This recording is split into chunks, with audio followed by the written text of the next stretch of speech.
Greetings and good days everyone. So today, me and my group member would like to do a presentation about this subject, which was ADS404 Introduction to Public Administration under Chapter 5 Ethics in Public Administration. But before we start, let me introduce you the group members. Studying with me and myself, I'm Elden Noel Boning, and this is my group member, which is Mirsad bin Alaidin and also Ahmad Mubarak Nurdin. As for the introduction, ethics was derived from ancient Greek word ethos, that means habit or custom. It is also known as moral philosophy. For definition, ethics is a branch of philosophy dealing with the question of what right, wrong, good and bad. According to Sheeran, ethics is a science that relies on human reason to discover a standard of conduct or morality that apply to all human beings. One of the ethical issue in public administrations are nepotism. Do you know what is nepotism? Well, nepotism is an act of using your power or influence something like to get a good jobs or unfair advantages for members of your own family. Other than that, nepotism in the workplace occurs when a leader within an organization to favor particular individuals based on personal relationship. So ladies and gentlemen, basically nepotism is like someone who has the power and use the power to influence their own family members to get a good jobs or even unfair advantages. In other words, I believe that everyone know these things, like nepotism is actually like can consider as a cable system, which was taking the employee not based on the qualifications but taking it because they hate a good relationship. For example, like a family relationship. So, one of the evidence that nepotism happen in public administrations are the cases where claims that Zahid, the Home Minister, had given his ministry a handwritten note to review his brother's company proposals and evaluate it in a fair and objective manner is indeed a clear violation of International Code of Ethics on Good Governance that have clear aims to push out the ugly twins of nepotism and cronyism into the bin. Other than that, any act seen as giving his brother company preferential treatment totally ignore all the pertinent need for public accountability that the country needs now more than ever. As investor, flee our financial market leading to the all-time lowest plunge of ringgit to the deep below the 4 ringgit to the US dollar. So, what is corruption? Corruption is a form of dishonesty or criminal offense which is undertaken by a person or an organization who was entrusted in a position of authority in order to acquire illicit benefits or abuse power for one's personal gain. Corruption tends to occur in administrative institutions when someone uses the authority or the power they have to gain personal benefits, usually in form of money or property. For example, in July 2020, Najib was found guilty of breach of trust and money laundering for illegally receiving about 10 million and 8.5 million from SRC International of a unit of State Fund 1 MDB. Najib, who had pleaded not guilty, was given a 12-year sentence and a 210 million ringgit.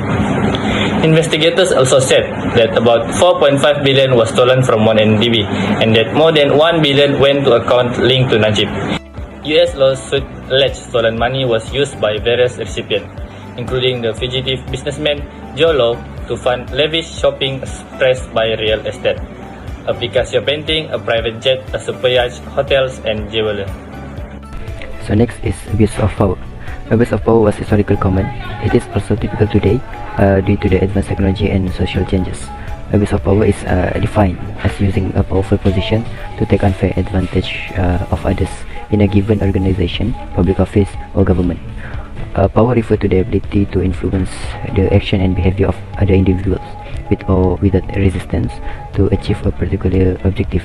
In simple terms, we can say it is the ability to exert authority over an individual to get things done.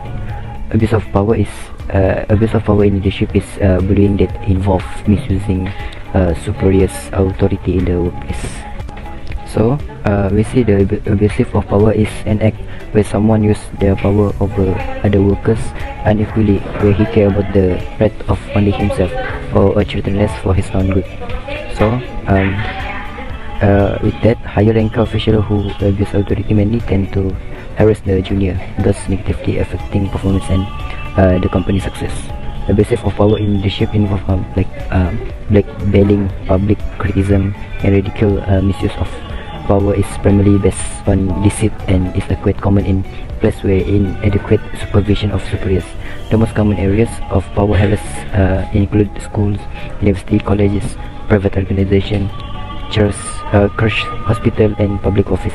Other name of abusive of power is including misconduct, mismanagement power, harassment, corruption, incompetence, malpractice, negligence, ill treatment, misconduct, exploitation, bad government, and etc. Okay, so there are many types of abuse of power. So we can see many ways involve misuse of power, especially by the leaders.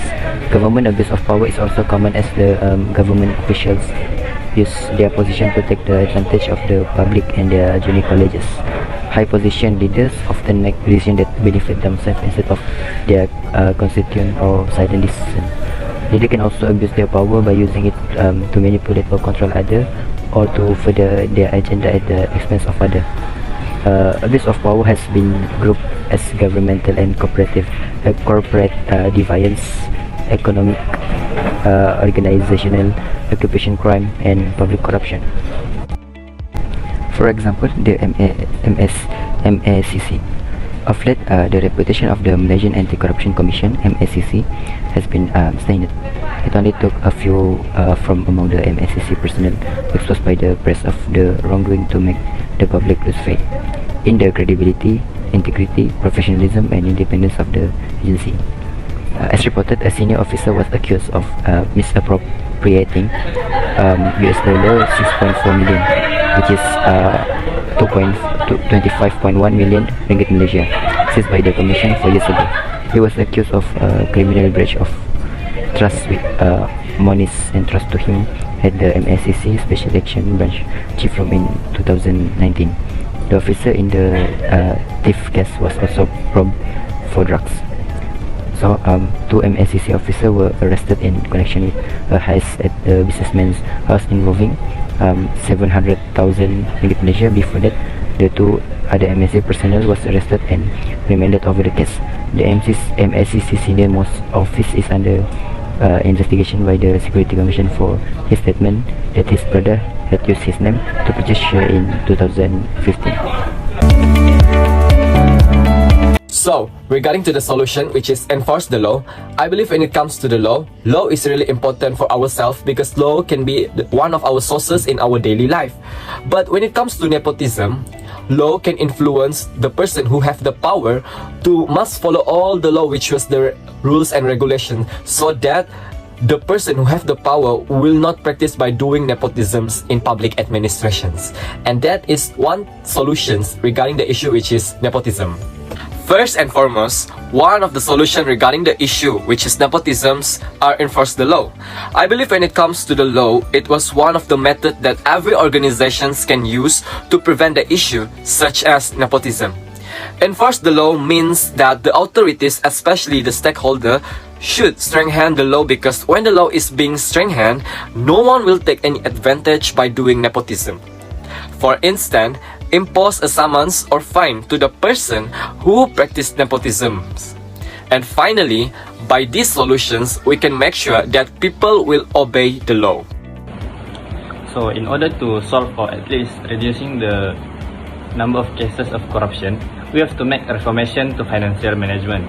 Improvement in financial management and a strengthened role for auditing agencies has had a great positive impact in public sector reforms and at reducing corruption. Sharing of budget information needs to be done in order to reduce resources, waste, and improper allocation. So firstly, the solution of the abuse of power is to make reform to the authority. First, organization need to do more to warn newly appointed senior executive about the dangerous territory they have been entered. Second, they need to encourage the organization to put stronger safeguards in place to prevent misdeed from occurring. And the last is the organization should send a balanced message through their ranks about the business result they are driving for, and the acceptable method by the which this result are obtained. Next is distrust of politicians.